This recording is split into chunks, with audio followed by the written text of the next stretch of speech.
कहा जाता है कि दुनिया 4.5 अरब साल पुरानी है। इतने लंबे जीवन काल में करोड़ों जीवों की प्रजाति ने जन्म लिया।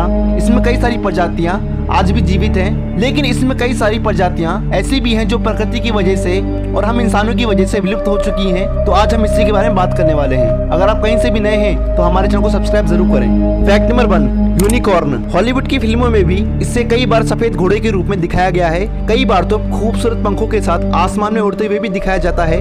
यह जीव रूस के बेहद ठंडे हिस्से साइबेरिया में पाया जाता था और ये घोड़े के नहीं बल्कि गेंडे के परिवार से संबंध रखता था। इसके सर के ऊपर गेंडे के समान सींग होता था, लेकिन गेंडे की तुलना में इसका सींग 3 गुना ज्यादा बड़ा होता था।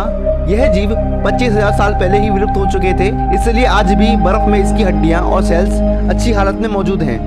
Fact number 2, mammoth. यह एक विशालकाय हाथी था जो मात्र 10,000 साल पहले ही पृथ्वी पर हम इंसानों के बढ़ते साम्राज्य के कारण विलुप्त हो गया था। इनका वजन नॉर्मल हाथी से कई गुना ज्यादा बड़ा होता था। इनकी गर्दन और सर ऊंचा और दांत बेहद ही बड़े होते थे। इनके दांत करीब 15 फीट तक लंबे हो जाते थे, जिससे ये बेहद खौफनाक नजर आते थे। आज के हाथी की तुलना में मैमथ ज्यादा चुस्त और फुर्तीले होते थे। बर्फ में दबे इनके शव आज भी अच्छी हालत में मौजूद हैं। इस जीव की वर्तमान समय में दांत व्यापार के प्रयोग में लाए जाते हैं। फैक्ट नंबर 3, सेबर दंत शेर। बिल्ली परिवार से संबंध रखने वाला यह जीव प्रकृति की बेहद शानदार रचना है। इसे विलुप्त हुए 10,000 साल हो गए हैं। ये शेर बेहद ही खूंखार शिकारी था। इसके कैनाइन दांतों की लंबाई 1 फीट तक होती थी। यह 500 किलो वजनी होता था। यह एक हाथी तक को मार गिराने का दम रखता था। जिस समय हमारे पूर्वज जंगलों में रहा करते थे, उस समय इन जानवरों का खौफ उनके दिलो दिमाग में छाया रहता था। नंबर 4, डोडो। डोडो एक बेहद ही मासूम और बेचारा सा दिखने वाला परिंदा था। इससे विलुप्त हुए करीब 350 साल हो गए हैं। यह सिर्फ हिंद महासागर के मॉरिशस द्वीप में पाया जाता था। इसका वजन 20 किलो तक ही होता था।